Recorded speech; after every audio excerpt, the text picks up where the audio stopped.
Good morning all of you. Welcome to H J study में आप सभी का स्वागत है। मैं आपके लिए केमिस्ट्री का एक बहुत ही महत्वपूर्ण और इम्पोर्टेंट चैप्टर केमिकल रिएक्शन के ऊपर आज डिस्कस करेंगे। केमिकल रिएक्शन क्या होता है, केमिकल रिएक्शन को किस चीज़ से रिप्रेजेंट किया जाता है, केमिकल रिएक्शन का कितना टाइप्स होता है। चलो स्टार्ट करते हैं क्लास केमिकल रिएक्शन से। पहला समझते हैं केमिकल रिएक्शन। केमिकल रिएक्शन क्या होता है, यानी केमिकल्स मिलने के बाद, रिएक्ट करने के बाद, रिएक्शन मीन्स आपस में मिलने के बाद एक नया चीज़ का फॉर्मेशन करना।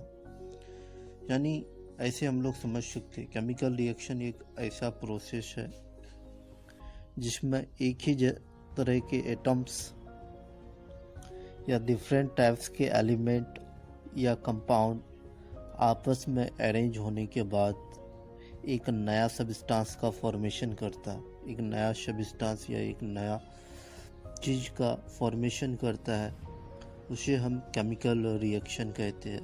या सिंपली हम लोग ऐसे भी कह सकते हैं केमिकल रिएक्शन एक ऐसा प्रोसेस है जिसमें दो या दो से ज़्यादा सबस्टांस आपस में मिलने के बाद एक नया सबस्टांस का फॉर्मेशन करता है, एक नया सबस्टांस बनाता है, जिसे हम लोग जनरली प्रोडक्ट कहते हैं। यानी केमिकल रिएक्शन में हम लोग को दो चीज़ जानना है, रिएक्टेंट एंड प्रोडक्ट। रिएक्टेंट क्या होता है, यानी ऐसा सबस्टांस जो रिएक्शन में भाग लेता है या रिएक्शन में हिस्सा लेता है और हिस्सा लेने के बाद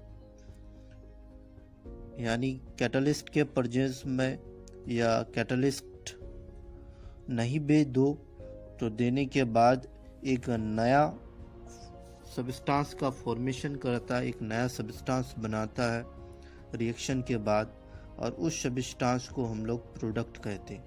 यानी रिएक्टेंट में या तो सेम एलिमेंट्स हो सकता है या डिफरेंट एलिमेंट्स या डिफरेंट कंपाउंड्स आपस में रिएक्ट करेगा, जिसे हम लोग रिएक्टेंट कहते हैं। और रिएक्टेंट के बाद एक नया सा प्रोडक्ट का फॉर्मेशन करता है, जिसे हम लोग प्रोडक्ट कहते हैं।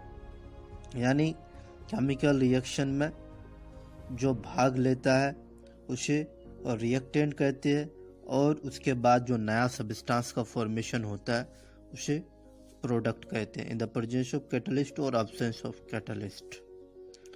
जनरली केमिकल रिएक्शन को हम लोग दो तरह से रिप्रेजेंट कर सकते हैं। या तो हम लोग वर्ड इक्वेशन में उसे रिप्रेजेंट कर सकते हैं, या उसे सिंबल, जो एलिमेंट का जो सिंबल है उस एलिमेंट्स का सिंबल या उसका एटॉमिसिटी को ध्यान में रखते हुए, उसका वैलेंसी को ध्यान में रखते हुए हम लोग अरेंज कर सकते हैं। यानी राइट हैंड साइड में जो चीज़ रहता है उसे हम लोग रिएक्टेंट कहते हैं, और लेफ्ट हैंड साइड में जो चीज़ होता है उसे प्रोडक्ट कहते हैं। तो केमिकल रिएक्शन में जनरली एक चीज़ को हम लोग को ध्यान में रखना चाहिए, chemical reaction law of conservation of mass को फॉलो करता है। यानी law of conservation of mass को वो सेटिस्फाई करता है। Law of conservation of mass क्या होता है, एक ऐसा लॉ है जिसमें एटम्स जो या मैटर्स जो है, यानी अगर रिएक्टेंट में 50 kg है तो प्रोडक्ट में भी 50 kg ही होना होगा। यानी जो बराबर का नियम को पालन करता है, जो बराबर के उसूल को फॉलो करता है, उसे कंजर्वेशन ऑफ मास। यानी अगर रिएक्टेंट में 20 kg है तो प्रोडक्ट में भी 20 kg ही होना होगा। तो उसके लिए हम लोग यानी जनरली एक हाइपोथेटिकल इक्वेशन से समझते हैं। ये भी मान लो एक रिएक्टेंट है, रिएक्टेंट के बाद एक नया प्रोडक्ट C और D बनाया, तो जनरली ए बी जितना बराबर होगा CD भी उतना ही होना चाहिए। बोथ आर सेम, यानी एरो के बाद CD भी उतना ही होना चाहिए जितना AB है। तो इसको बैलेंस करना पड़ता है जब यानी एटम्स बैलेंस नहीं होता या मॉलिक्यूल्स आपस में बैलेंस नहीं होता है, तो एटम्स या मॉलिक्यूल्स को हम लोग कोई भी एक स्पेसिफाइड रूल या मेथड के थ्रू बैलेंस करते हैं। बैलेंस करने के बाद तब law of conservation of mass को फॉलो किया जाता है। यानी केमिकल रिएक्शन हमेशा एक नया प्रोडक्ट बनाएगा और ये हमेशा इरिवर्सिबल होता है। इसे वापस लाना बहुत ही इम्पॉसिबल है। जनरली केमिकल रिएक्शन को हम लोग अलग अलग तरीके से पहचान सकते हैं या आइडेंटिफाई कर सकते हैं।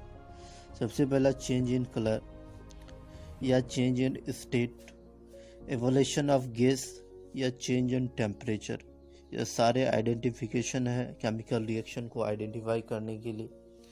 अगर केमिकल रिएक्शन को आइडेंटिफाई करना है तो इवोल्यूशन ऑफ गैस यानी गैस का बाहर निकालो। जैसे हम लोग एक एग्जांपल के थ्रू समझते हैं, जब सोडियम और HCl को आपस में रिएक्ट करती है तो सोडियम क्लोराइड और साथ साथ हाइड्रोजन गैस इवॉल्व करता है, हाइड्रोजन गैस रिलीज करता है।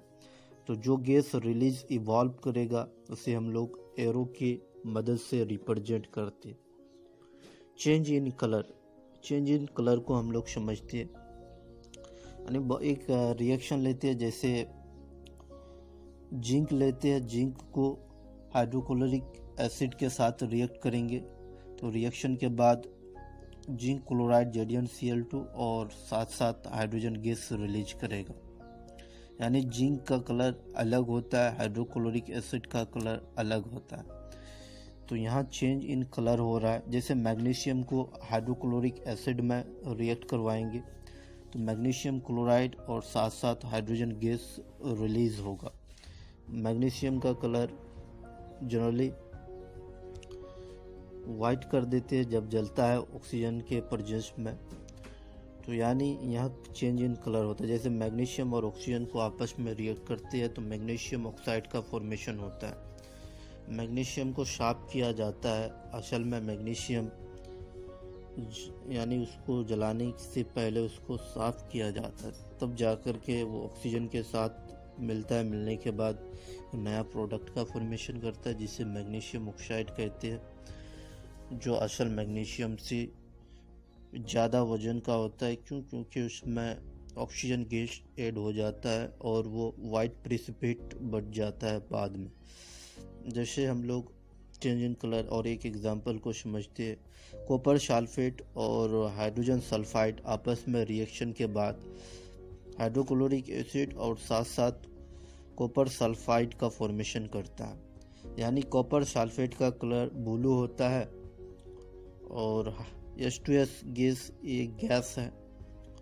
तो ये दोनों आपस में रिएक्ट किया, रिएक्ट करने के बाद सल्फ्यूरिक एसिड और साथ साथ कॉपर सल्फाइड जो ब्लैक सॉलिड कलर का होता है, वो ब्लैक सॉलिड कलर का हम लोग को कॉपर सल्फेट दिया या सल्फाइड दिया, कॉपर सल्फाइड सॉरी। आयरन और कॉपर सल्फेट आपस में रिएक्शन के बाद फेरस सल्फेट और साथ साथ कॉपर गैस यानी कॉपर मेटल को अलग कर देता है। यानी कॉपर सल्फेट का कलर ब्लू है और जब रिएक्शन हुआ, रिएक्शन के बाद फेरस सल्फेट ग्रीन कलर का हो गया। यानी ये चेंज इन कलर है, यानी प्रिसिपिटेट का फॉर्मेशन होना। जनरली केमिकल रिएक्शन का अलग अलग टाइप्स है। टाइप्स ऑफ केमिकल रिएक्शन के ऊपर अगर हम लोग डिस्कस करेंगे तो कम्बिनेशन रिएक्शन है। यानी कम्बिनेशन रिएक्शन क्या होता है?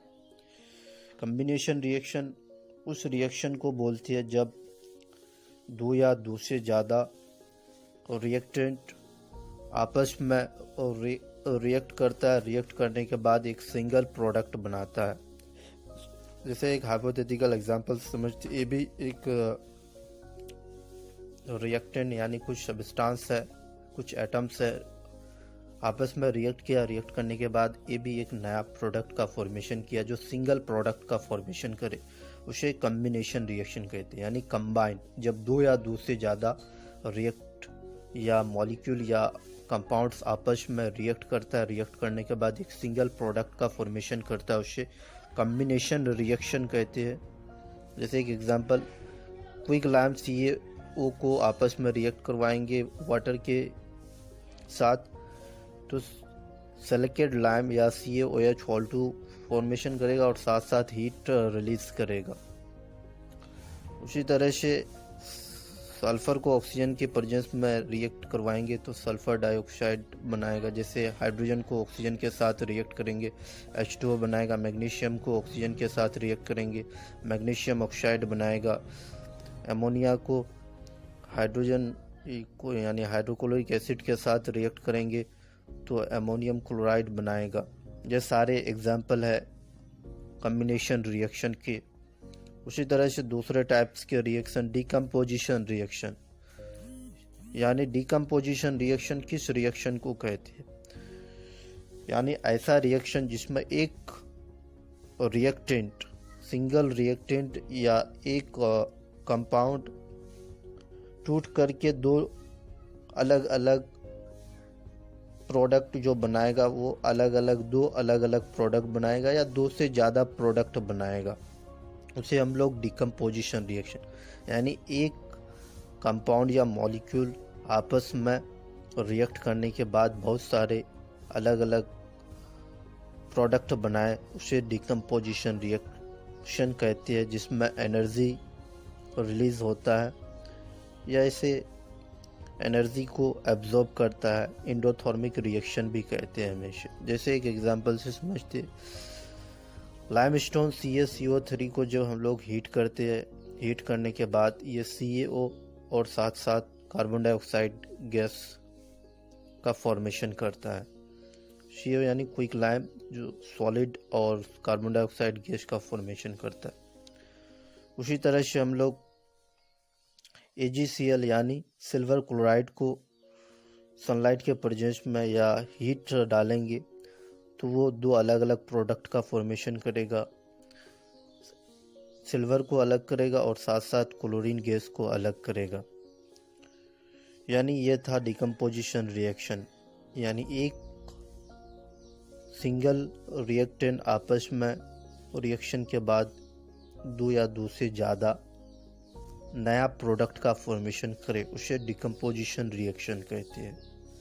तीसरा डिस्प्लेसमेंट रिएक्शन। डिस्प्लेसमेंट रिएक्शन में क्या होता है, यानी दो या दो से ज़्यादा कंपाउंड आपस में रिएक्ट करता है, रिएक्ट करने के बाद दो अलग अलग नया कंपाउंड का फॉर्मेशन करता है, उसे डिस्प्लेसमेंट रिएक्शन कहते हैं। जैसे एक हाइपोथेटिकल एग्जांपल से समझते हैं, ए और BC को हम लोग रिएक्ट करें, रिएक्ट करने के बाद AC एक कंपाउंड बना और B एक अलग कंपाउंड बना।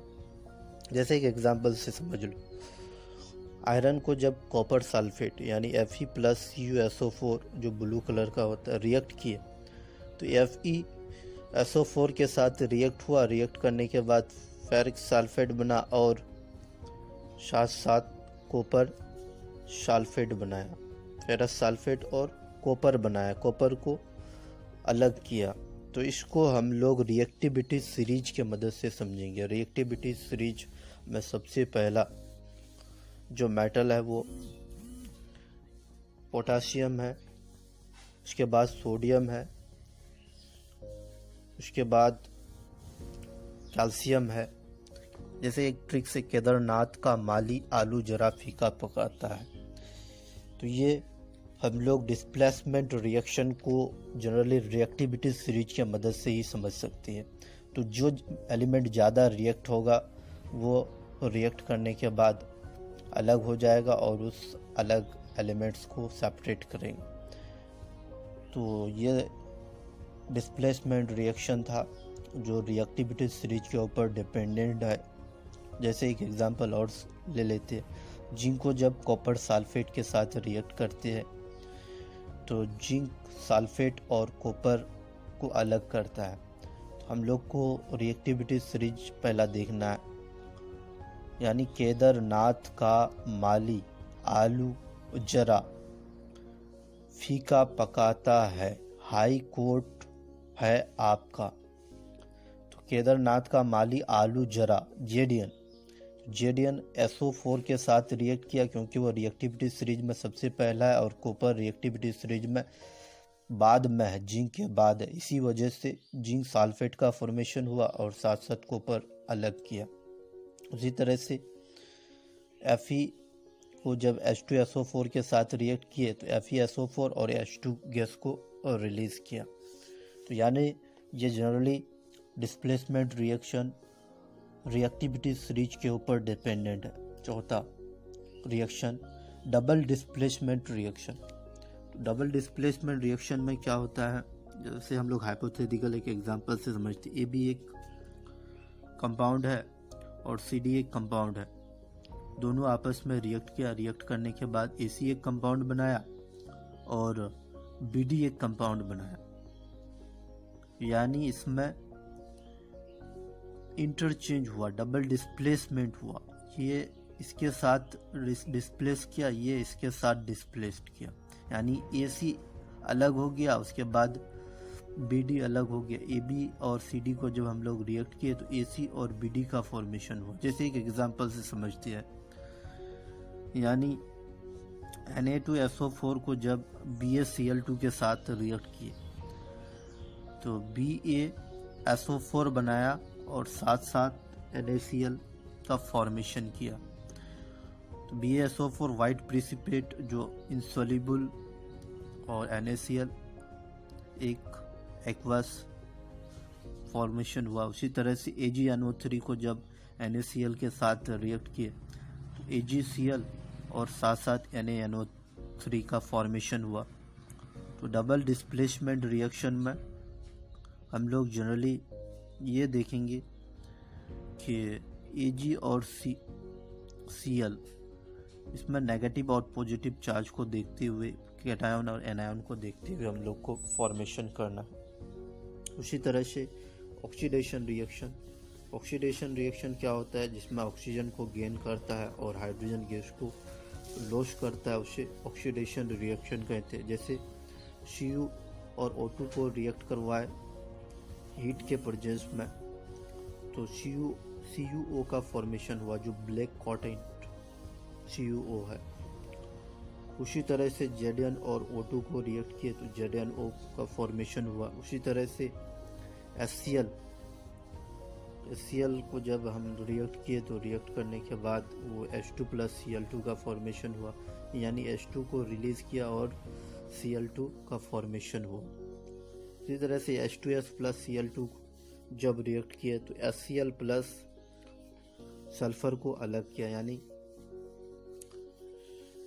ऑक्सीडेशन रिएक्शन में क्या होता है, ऑक्सीजन गेन करता है और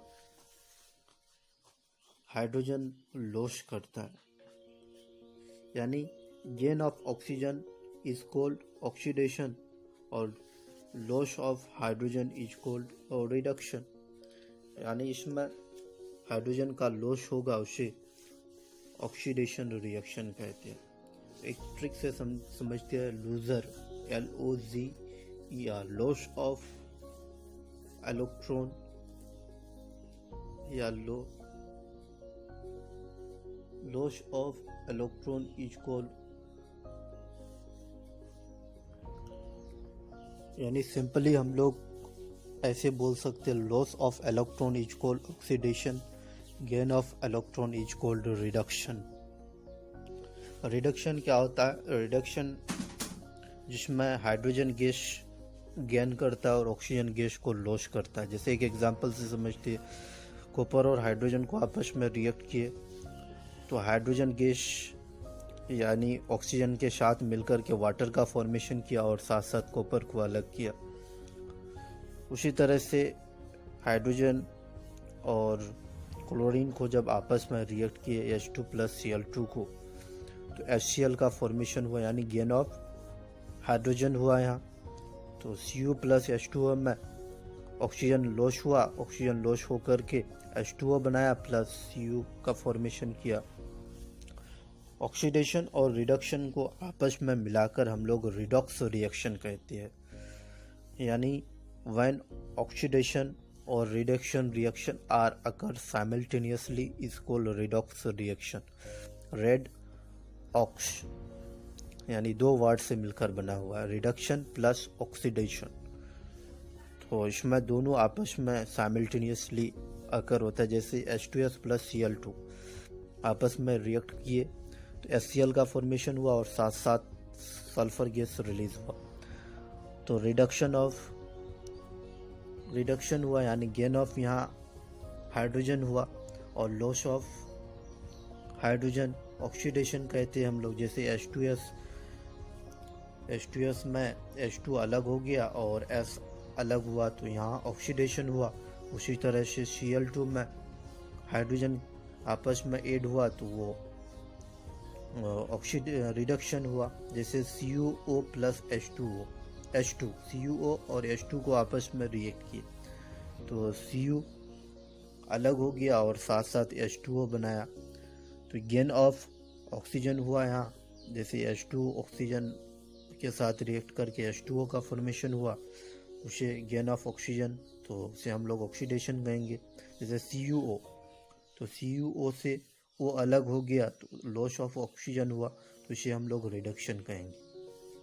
तो जिसमें लॉस ऑफ ऑक्सीजन होता है उसे रिडक्शन कहते हैं, जिसमें गेन ऑफ ऑक्सीजन होता है उसे ऑक्सीडेशन कहते हैं।